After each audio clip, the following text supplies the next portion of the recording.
Dale. Muy buenas tardes. Bienvenidos en esta tarde lluviosa al Centro Asociado de UNED Calatayud. Mi nombre es José Luis Cortés y soy el coordinador de actividades de extensión universitaria. Y me toca excusar al señor director de la UNED, don Luis Joaquín Simón Lázaro, que no puede acompañarlos y por delegación me toca presentar esta actividad que se engloba entre todas las actividades culturales que hacemos desde el Centro Asociado de Calatayud, que últimamente tienen muchísima aceptación y tenemos un calendario bastante apretado. Me acompañan en la mesa don Luis Ferruz, que es el autor del libro Misterios y Magia de Aurel, y el doctor Manuel Micheto, que va a hacer la presentación del libro. Muchas gracias, José. Tal y como corren los tiempos que tenemos, ¿no?, con los aciagos acontecimientos que nos están asolando en los últimos meses, el que presente un profesor de la Universidad de Zaragoza dedicado a otras materias completamente diferentes, un libro sobre magia, sobre historia, sobre leyendas, pues casi que deja volar la imaginación y desconectar un poco de lo que está ocurriendo actualmente en el mundo. Ojalá hubiese mucho más de esa magia y de esas leyendas y de esa historia en lo que es el siglo XXI, pero por desgracia la cosa va por otro camino.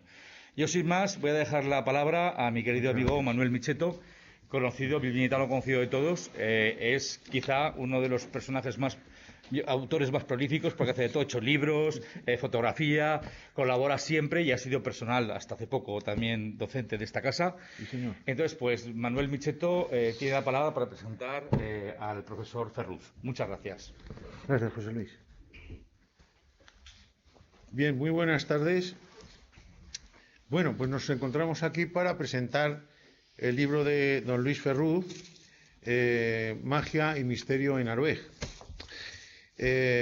Yo solo voy a hablar de lo que es el autor, daré alguna pincelada sobre la novela, porque lógicamente el que tiene que hablar de la novela es el autor, que es el que nos tiene que poner en danza con el argumento y con la trama, etcétera, etcétera. Bien, pues Luis Ferruz Agudo actualmente es doctor en Ciencias Empresariales y ejerce de catedrático de Finanzas, director del grupo GIECOFIN e investigador y docente en la Universidad de Zaragoza. Ha escrito, por tanto, diversos manuales que no solo han servido, manuales docentes, que no solo han servido para la Universidad de Zaragoza, sino que también se han extendido a nivel nacional. Es un verdadero experto en análisis financieros y por ello muchas publicaciones que tiene son técnicas y van en ese sentido, en los análisis financieros.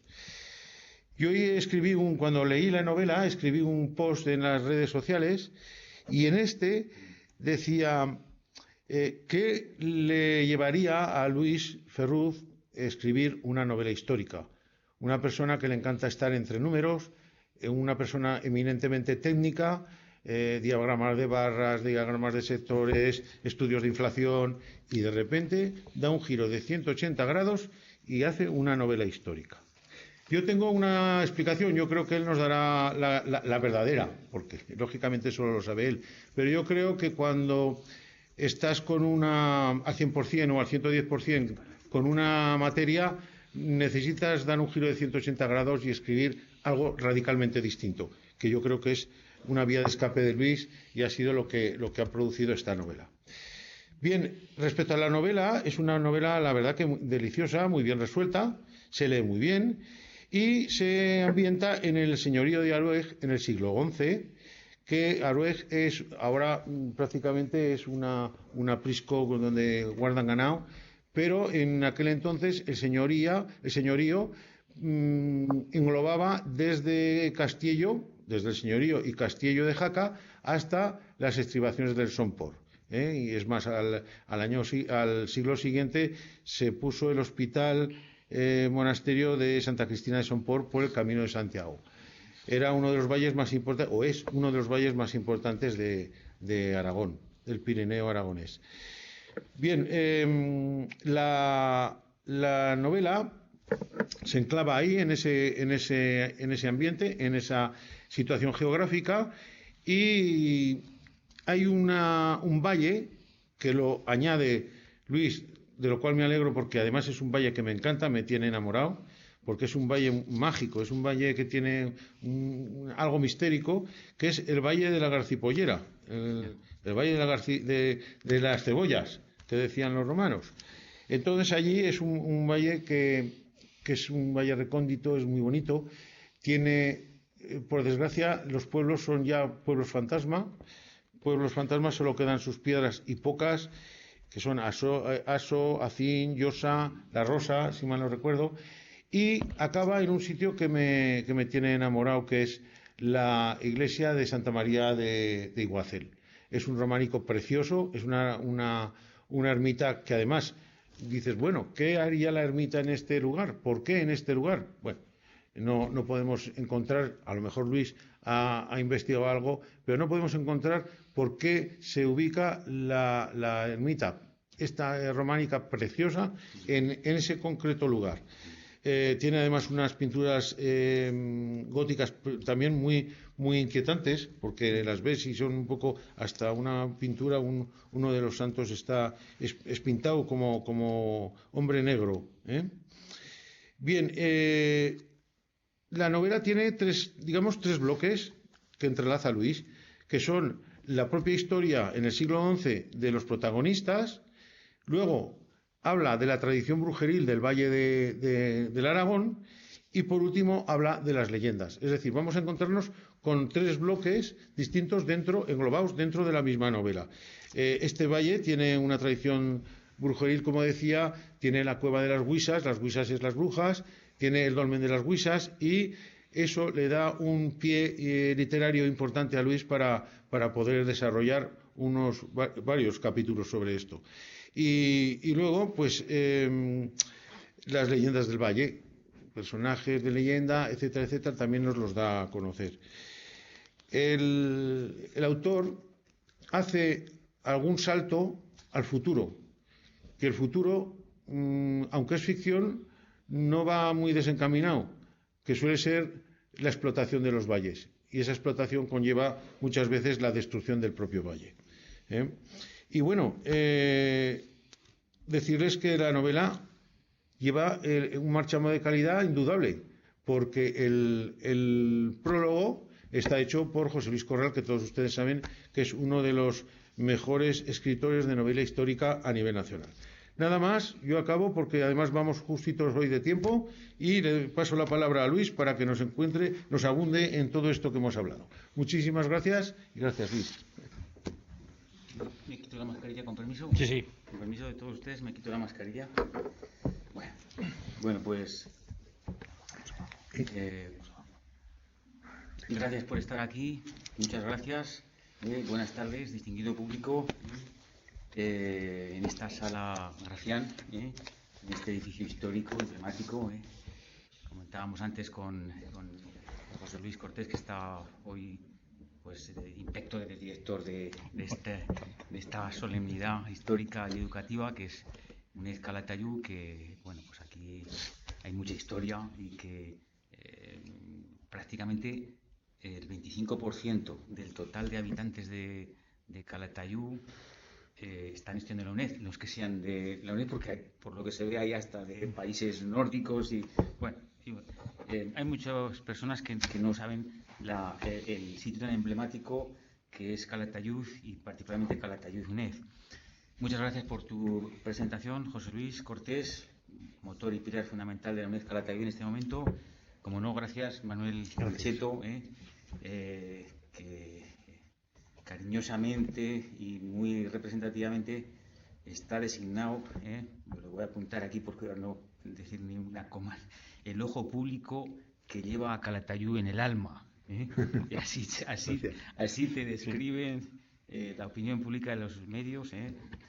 Muchas gracias por estas sentidas y cariñosas palabras de Manuel y Micheto, que desde luego la impresión que sacas cuando comenta, ya cuando vi sus comentarios de la crítica de la positiva de la novela, ya vi que se lo había leído a fondo y posiblemente igual está haciendo hasta una segunda lectura o tercera.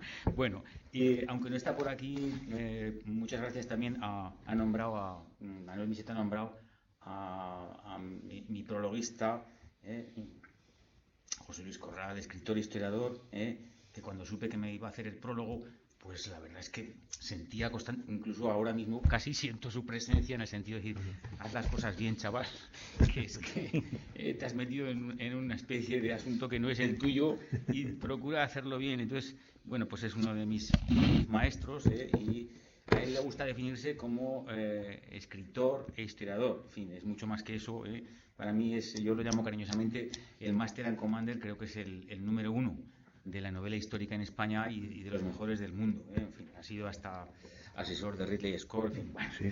De él, a veces he ido tengo todos sus libros. De hecho, me ha dedicado alguna de sus novelas diciendo que de Luis Ferruz del que aprendo mucho. Bueno, es una exageración. El que aprendo soy yo, de José Luis Corral. Yo no soy más que uno de sus aprendices en lo que es la parte que él domina a la perfección, que es la novela histórica. Y ha hecho un prólogo de mi novela que es, pues, vamos, Manuel Micheto ha estado completamente en ese emocionamiento y en esos sentimientos, pues, en el mismo nivel de un sentido y emotivo prólogo, igual que el que ha hecho Manuel Micheto. De manera que, bueno, me encuentro aquí, pues, muy a gusto. Muchas gracias por estar aquí esta tarde.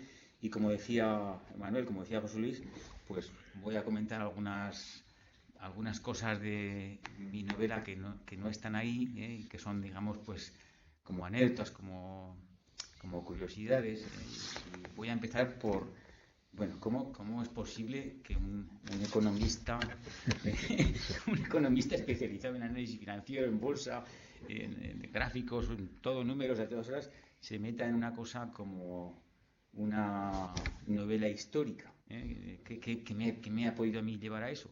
Bueno, pues la historia, la novela histórica Misterios y magia de Brecht tiene también su pequeña historia. Entonces, como es un poco larga, voy a sintetizar las pinceladas fundamentales. Y es que, bueno, a mí siempre me ha gustado mucho, por un lado, la novela histórica. Aparte de mi profesión, pues a José Luis Corral y a muchos otros autores, pues los he leído bastante. Y siempre me atraía esa capacidad, igual que las películas o esas fotografías que Manuel Micheto habla de ese Calatayud. Y entonces, en las películas, sobre todo en las novelas históricas de José Luis Corral y otros autores, a mí siempre me emocionaba mucho, lo veía como algo mágico, el coger algo del siglo tal, del siglo XVIII, del siglo XII, pues de pronto hacer vivir a los personajes y encontrarte prácticamente ahí en ese ambiente, y sentirte como si estuvieras ahí viviendo y hacer vivir esa parte de la historia. Alguna vez a nivel de ciencia ficción se ha hablado de que podría ser que si las imágenes que pueden estar... Bueno, pues eso lo hacen los escritores de novela histórica, también las buenas películas también. Bueno, entonces... eso por un lado, y por otro lado, pues que siempre me ha gustado mucho, pues la naturaleza, que está muy presente, como decía Manuel Micheto, el arte también. Y bueno, pues o sea, ha pasado ya mucho tiempo, ha pasado mucha agua por el Ebro, por el Jalón, uno de los afluentes fundamentales del Ebro, que os pasa por aquí con sus 220 y tantos kilómetros, cargado de... Ayer estuve por el Jalón, en las murallas de Grisén, y vamos mucho con la bicicleta de montaña a la desembocadura del Jalón, a Grisén. Entonces, pues tengo muchos recuerdos en ese sentido también, de esa parte vuestra importante que pasa por aquí, por Calatayud. Entonces, pues hace ya tiempo, mucho tiempo, ha pasado mucha agua por el Jalón, por el Ebro. Hacía frecuentes viajes por ahí, por el Pirineo, sobre todo pues a Candanchú. Cuando no lo conocías, pues era un icono que parecía Canfrán, era como magia, un sitio, una especie de paraíso, de naturaleza, de todo tipo. Y entonces hacía muchos viajes por allí. Con el tiempo, pues nos compramos un apartamento en Villanúa y pues he pasado allí mucho tiempo, en el Pirineo, en el Valle del Aragón, también en otros valles. el Valle del Aragón y todo lo que tiene adyacente, como bien señalabas, el Valle de la Cipollera, que es una maravilla, con al fondo esa iglesia que se conserva en perfecto estado, de la Santa María de Iguacel o de Iguacel, ese Valle de la Cipollera, como decía Manuel, Valle de las Cebollas, con ese nombre. Y íbamos mucho por allí con senderismo, sobre todo bicicleta de montaña, que soy muy aficionado y he creado ahora una asociación, pero que es más que de deportes, de arte, cultura, naturaleza, de rutas para en contacto con la sostenibilidad. Y entonces, pues, una de las cosas que más me impresionaba, lo comentábamos antes con José Luis, era el Valle del Aragón, y concretamente en el sitio en el que pasábamos pues muchos veranos, muchas Semanas Santas, era la iglesia de Arueg, que hace unas décadas pues estaba bastante bien, o sea, con muy poca actividad, muy poca remodelación.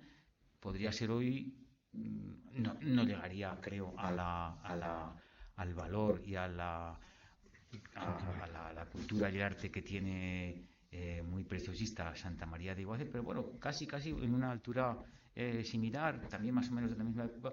Y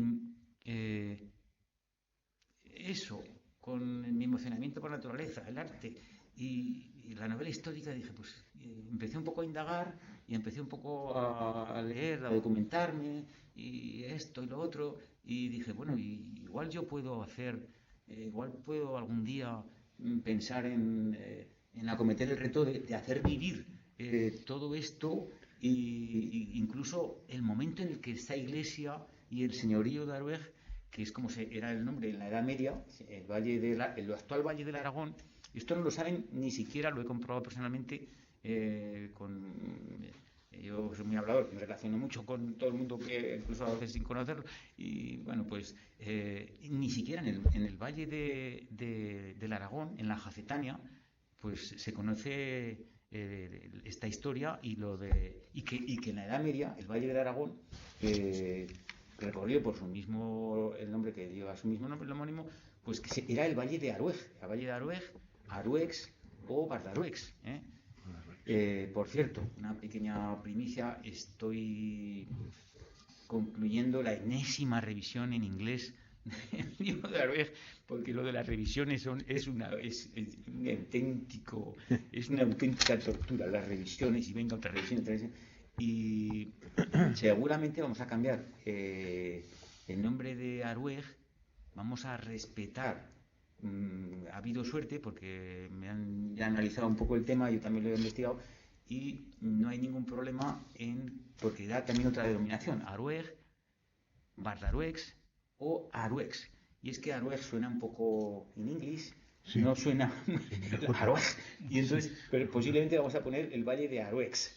Sí. Termina en X, que es el Valle de Sussex, tal, y bueno, pues entonces al principio empecé haciendo, ya hace mucho tiempo, porque este proyecto lo retomaba, y al principio no era este. Al principio eran unos cuentos infantiles, hay algún reflejo también en el libro, eran unos cuentos infantiles que yo les contaba a mis hijas cuando eran pequeñas, y pues que cumplían su misión, que se dormían. Y pues con truchas que hablaban y demás, que hay truchas que hablan, castores que hablan también. Y bueno, pues al principio cuentos infantiles, pero un poco en el entorno familiar. Y luego, posteriormente de eso, pues dije, bueno, pues ya hace 4 años, ya resumo la parte esta de la historia de la historia. Hace 4 años dije, bueno, esto me lo va a tomar un poco más en serio y voy a ver si le meto horas, aunque sea sacándolas de donde sea y debajo de las piedras, y termino, a ver si soy capaz. No creía que podía hacerlo, porque de fácil no ha sido nada, porque ya me dijo José Luis Corral, dice, no te creas que es fácil lo de la novela histórica, que se cree la gente, ya verás. Y bueno, dije, bueno, pues aquí me voy a tal, y bueno, pues empecé al principio eché mano de mucha documentación, pero si ustedes se leen el libro y verán que al principio empieza como una novela histórica, digamos, clásica, estándar, de los parámetros clásicos de una novela histórica, pero yo rápidamente dije, bueno, que mira, voy a empezar a dejar, con todo lo que conozco a nivel personal de mis andanzas por el valle, de lo que me cuentan, de lo que me voy a imaginar, voy un poco a fabular todo eso, todo lo que sea historia, geografía y demás, plantas, animales y demás, me voy a procurar decir, o sea, documentarme y decirlo objetivamente, pero luego voy a echar volar mi imaginación y rápidamente en la novela, como decía también Manuel Micheto, pues empieza a reconder, a entrar también en terrenos de fabulación histórica, incluso quizás surrealismo mágico, en fin, hay un poco de todo, porque hay animales que hablan reales, pero claro, los animales no hablan, pero hablan, y también hay animales fantásticos que me invento, y bueno, pues cuando cito montañas y ríos, pues son reales, han existido y existen, pero hay otras cosas que me las invento, y es todo producto, pues yo creo que he tenido siempre mucha imaginación y por eso me atreví un poco con este reto, que ya me ha dicho José Luis que sería complicado. Y entonces, pues bueno, pues ese es el origen de la historia. Entonces, entre mi afición por la novela histórica, mi fascinación por estos lugares, porque me apasionan, me siguen apasionando, y siempre que puedo pues paso por allí tiempo, entonces al final pues lo fui hilvanando, y bueno, pues ahí hay un poco de todo. Hay historia, hay geografía, hay fabulación, hay unos personajes centrales que son las brujas de la Cueva de las Huisas. La Cueva de las Huisas existe realmente, y a nivel de imaginario medieval, pues por supuesto las brujas, no solamente imaginarios, sino que sabemos algunas cosas de las brujas, algunas cosas que pongo y otras cosas que me las invento, pero no obstante con las brujas, como en alguna otra cosa, lo pongo en la nota del autor, me he permitido una gran licencia histórica con las brujas. Entonces las brujas las he redefinido, y contrariamente a lo que es el imaginario medieval, e incluso cosas que llegan hasta nuestros días, pues yo las he redefinido, y las brujas, mis brujas, pues son unas brujas buenas, son unas brujas muy guapas, son unas brujas que son casi científicas, son unas brujas que están aliadas con las fuerzas del bien, que son unos animales también fantásticos, hay unos unicornios que están dentro de las fuerzas del bien, y bueno, pues no voy a hacer spoilers, ya estoy haciendo un poco más de la cuenta. Y entonces, pues bueno, como digo, pues esta novela, desde el punto de vista histórico, pues está muy delimitada, está delimitada en el periodo que va desde 1059, desde finales de 1059 hasta finales de septiembre de 1065, donde yo dato también en el capítulo 3 la construcción de la iglesia de Aroez, que tiene elementos básicos muy primitivos. Jacetanos está inspirada, claro, como no, en esa época, con la estrella del arte, y la cultura jacetana, la arquitectura jaquesa. Entonces, como decía Manuel Micheto también, otra licencia que me permito, dejando volar la imaginación, pero con ese surrealismo histórico, y pinceladas.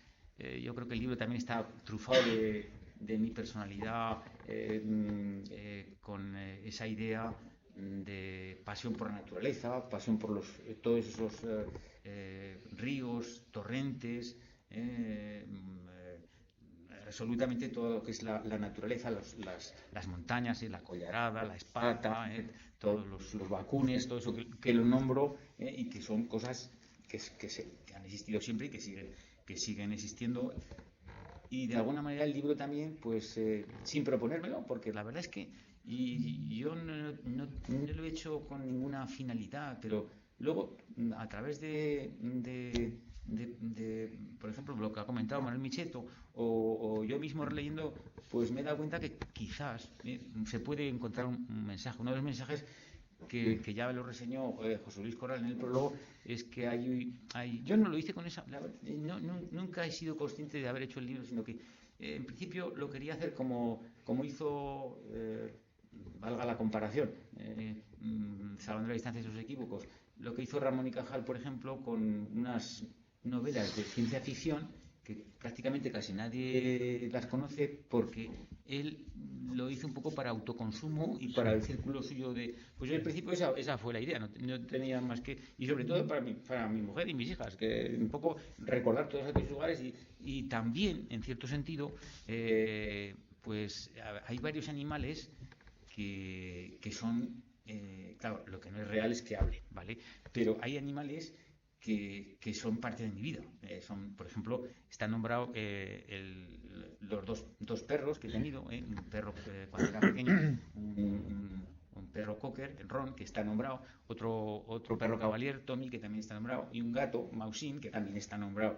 Y entonces, pues bueno, no es una novela autobiográfica, es imposible, cuando uno se lo lee es imposible, pero sí que hay trozos de mi vida, no cabe duda, que en el momento que me empiezo a dejar por la imaginación, pues de vez en cuando no lo hago sin ningún plan predeterminado, pues empiezan a venir cosas, las compacto, luego lo voy depurando, etcétera, y entonces, pues bueno, como digo, hay saltos en el tiempo. Me he permitido licencias históricas como... por eso no es una novela histórica al uso, como bien dice José Luis Correa al principio.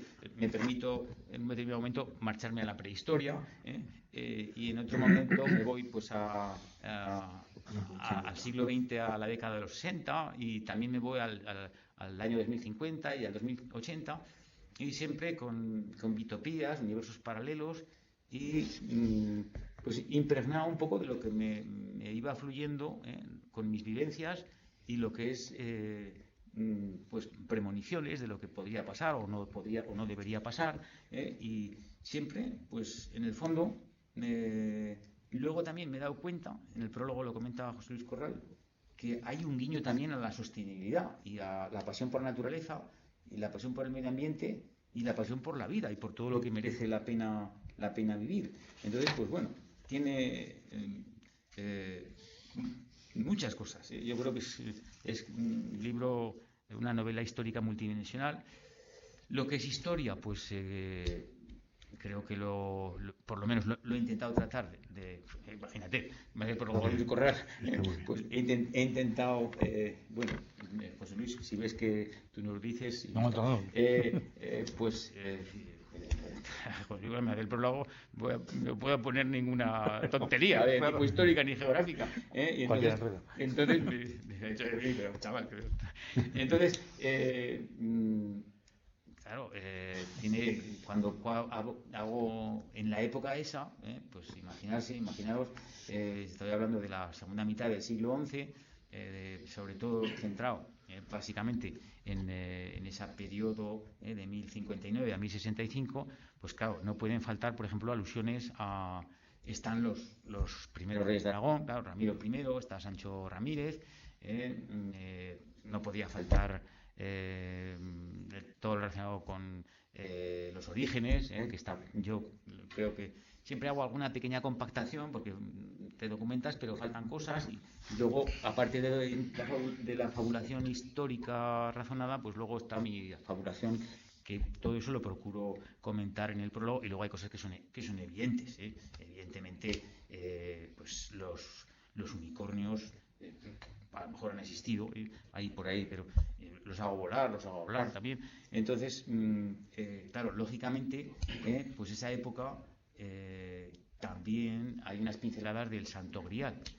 Y una pequeña anécdota, les diré a ustedes que no le dedico muchas páginas al Santo Grial, pero sin embargo es la parte que posiblemente más quebraderos de cabeza me ha dado para compactarla, porque me he encontrado bueno, en primer lugar, lo que dice el bloque, digamos, cristiano y lo que dice el bloque, digamos, musulmán, que lógicamente ya nos podemos imaginar que el uno dice una cosa y el otro prácticamente la contraria. Pero es que luego, dentro del bloque cristiano, pues es impresionante. Entonces, pues bueno, yo pues he dicho, bueno, pues soy aragonés, he vivido mis aventuras y mis vivencias y mis fabulaciones aquí para hacer el libro, pues he intentado un poco arrimar el ascua a la sardina, digamos, aragonesa, y hay una parte objetiva, luego otra parte que le da un poco pues la fábula. No no mucho hay, pero bueno, como hacen otros por ahí, pues me he permitido una pequeña licencia histórica, pero vamos, casi todo lo que he puesto de Santo Grial, de Monasterio de San Juan de Peña, pues está documentado, pero claro, hay que hacer alguna pequeña fabulación también, igual que por ejemplo la muerte de Ramiro I, la muerte primero en el asalto a la fortaleza de Graus, que lo situó en un atardecer de la primavera de 1063, y entonces es curioso que también hay una cosa reseñable, y es que muchas veces pues hacemos una división en la historia y en la vida de los buenos y los malos, por ejemplo, por no hablar de otras cosas actuales o pasadas que igual nos crean una pequeña desazón. Pues en las películas del oeste al principio eran los buenos y los malos, los buenos eran los vaqueros y los malos eran los indios, y posiblemente nada más lejos de la realidad. Y luego los propios historiadores, los guionistas, los directores de cine nos han contado también muchas más cosas. Bueno, pues en la Santa Batalla de Graus, Ramiro I, una tarde de primavera de 1063, pierde la vida, el primer rey de Aragón, y es curioso, por lo menos, a lo mejor no es exactamente la palabra, es curioso que las tropas cristianas, vamos a decirlo de esa manera, de Ramiro I, se enfrentan a los musulmanes de Graus, que estaban muy vinculados con la taifa de Zaragoza, de Al-Muqtadir, y resulta que estaban muy apoyados en ese asalto de Graus, de Ramiro I, estaban muy apoyados por los árabes, los musulmanes, no es lo mismo, pero bueno, estaban muy apoyados por las tropas de Sancho de Castilla, que todavía no era rey, y estaban muy apoyados, o sea, que no eran los buenos contra los malos, si es que podemos hablar en esos términos maniqueos, sino que eran cristianos también contra cristianos, y entonces imaginaros si antes de la batalla se encomiendan al de arriba y el de arriba le llegan instrucciones y dice, pero bueno, a ver,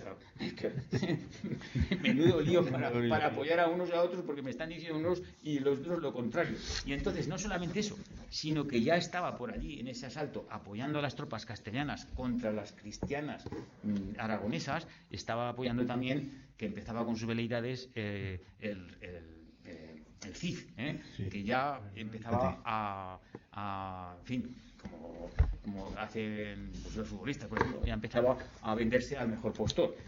Bueno, pequeñas que están curiosidades, que esas no me las he inventado, que están, bueno, yo no podía poner esas barbaridades, digamos, entre comillas, no las podía poner de ninguna manera. Bueno, entonces, pues bueno, como digo, pues como señalaba también claramente Manuel Micheto, pues el libro de alguna manera, yo sin pretenderlo, pues extraes las personas que se lo leen extraen también, o digamos que puede haber un mensaje, lo hay claramente, yo me lo he releído ya varias veces, de amor por la naturaleza, de pasión por, y si no lo conoces, que ya veo que Manuel se lo conoce mucho.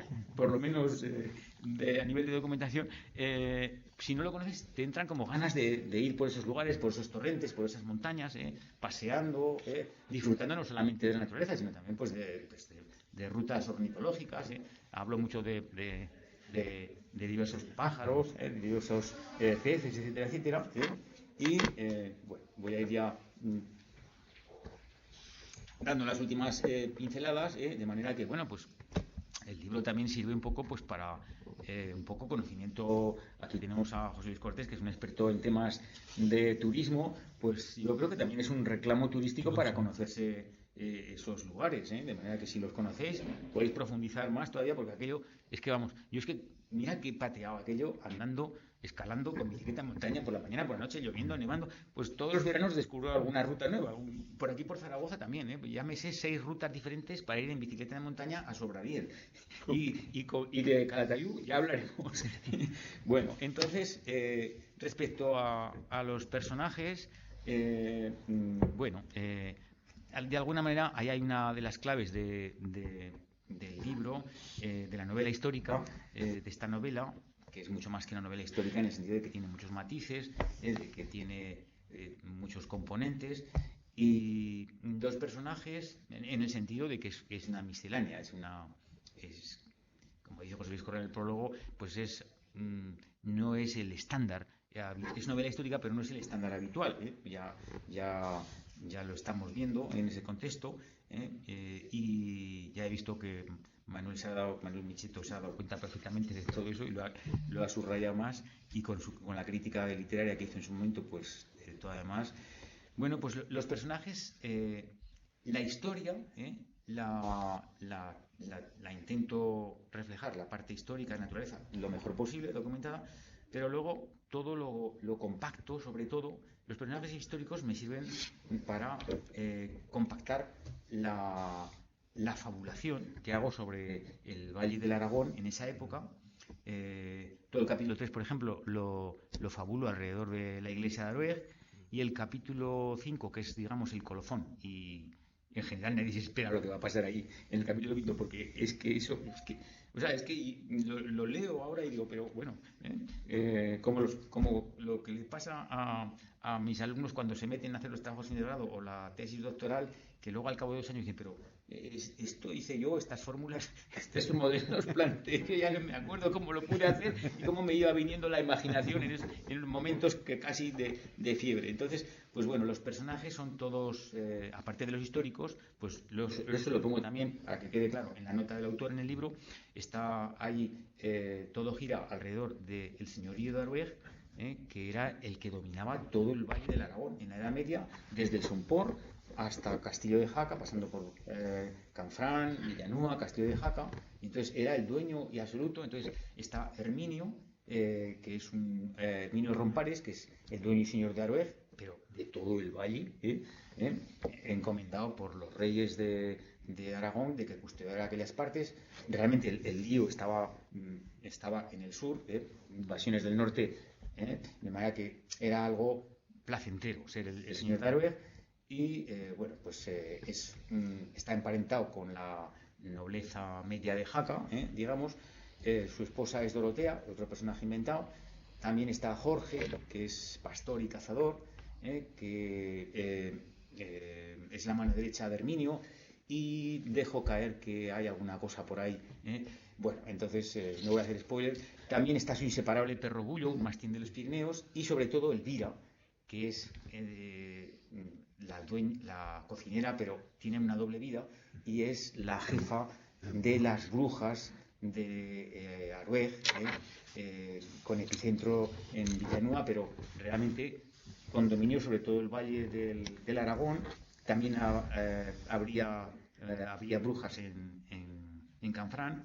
Y otra superlicencia histórica que me permito es que muchos de los poderes mágicos y misteriosos que están pululando por el valle y que tienen las brujas buenas, mis brujas buenas, no las del imaginario de la media y las fuertemente atacadas desde diversos puntos de vista, pues esas brujas, sus poderes les vienen de un universo extraterrestre, que bueno, pues que por qué no, a lo mejor podría haber sido, o por lo menos a mí me hubiera gustado.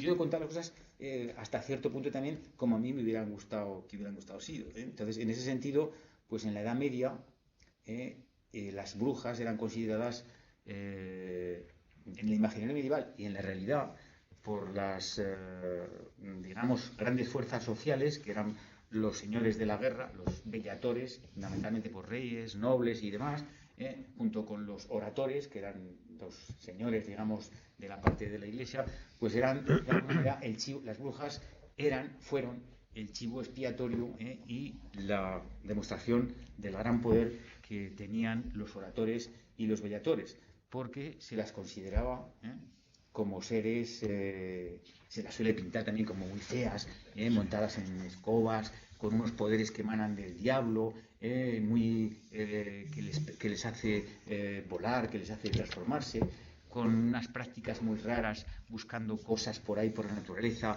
pero con fines muy poco claros y demás. Entonces yo todo eso lo transformo y las hago ver como casi prácticamente unas científicas. Entonces, bueno, en el fondo se las consideraba en la Edad Media y ha llegado un poco, en cierto sentido, hasta nuestros días, una idea, pues la verdad, pues muy... Bueno, de hecho, pues el papel que yo les hago es muy diferente, pero muy, muy diferente, y mucho mejor del que se les suele atribuir y por el que muchas mujeres, pues realmente, históricamente, no fabuladamente, fueron quemadas en hogueras. Y bueno, pues con esto termino, creo que hemos cumplido termino mi intervención y quedo a su disposición quedo a disposición de la mesa, de José Luis, de Manuel, de distinguido público, para turno de preguntas, reflexiones, así como en su caso, pues como suele ser habitual, pues firma y dedicatoria de ejemplares. Este no estoy más acordado que es para hablar. Perfecto. Por mí estoy a vuestra disposición, a su disposición. Bueno, para romper el hielo y muy brevemente, vamos justitos de tiempo. Sí. Solo preguntarte, ¿habrá una segunda novela histórica de Luis Ferrud? Bueno, buena pregunta. La verdad es que, vamos a ver, no está mal que tenga más, en fin, como casi todos, que tenga más ideas que tiempo, pero es que estoy ahora muy embarcado con lo de Aroege en inglés y básicamente es al 100%, pero bueno, hay alguna cosilla, por ejemplo, nos hemos encontrado que en inglés resulta que cada bandada de pájaros tiene su nombre. Entonces aquí los petirrojos, una banda de petirrojos no tiene nombre. Entonces hay cosas de estas que nos han llevado mucho tal. Al final hemos optado por no poner el nombre de las bandadas porque nos parecía muy técnico y que el libro no es para especialistas. Entonces, para poner el nombre de las bandadas de petirrojos, el nombre de las bandadas de carboneros, de jilgueros y tal, vamos a tal. Y a lo mejor ponemos alguna nota diciendo, ya sabemos que en inglés hay que calar, pero que igual es el libro, así queda como muy, en fin. Y entonces debería hacerla, ¿vale? Porque además ya tengo la tengo empezada, pero es que estoy con otra mucho más a fondo, que es de tipo novela histórica, de tipo relacionada mucho más con la naturaleza y con el medio ambiente, y ahí como me meto un poco muy fuerte con algunas cosas, ahí está todo basado en personajes y hechos reales, pero no voy a dar ninguna pista de lo que estoy hablando. Ahora bien, el que sepa un poco del tema se dará cuenta de quién y de qué estoy hablando. Muy bien. ¿Alguna pregunta? Sí, vamos, justo. Bueno, yo lo único que sí que me ha parecido fascinante, ¿no? Como planteas en un valle que da origen a un reino. Eso es. Que es súper importante, que tiene una vida a lo largo del siglo XI hasta el XVI, que se firman las Concordias con Jaca y que prácticamente ha desaparecido. O sea, estamos hablando de algo que nos puede ocurrir a todos, a nuestros pueblos. O sea, Sí. Aquí hay valles, el Valle de Manubles, el Valle del Ribota, que han sido súper importantes y que por desgracia, pues la sociedad y los tiempos puede que dentro de 200 años escriban novelas históricas hablando de esos valles como algo perdido. Entonces quizás sea también un alegato a la despoblación, ¿no? Que es algo como muy importante, ¿no? Entonces yo creo que enhorabuena por el trabajo hecho, y si no tiene nada más que preguntar, pues bueno, pues el autor estará encantado de firmarles un ejemplar. Muchísimas gracias a todos y a los que nos están viendo por internet, por las redes y tal, pues que les invitamos a que lean este libro, que creo que es un alegato a todo lo que hay y sobre todo a la imaginación y la fantasía, que también es importante. Muchísimas gracias. Muchas gracias.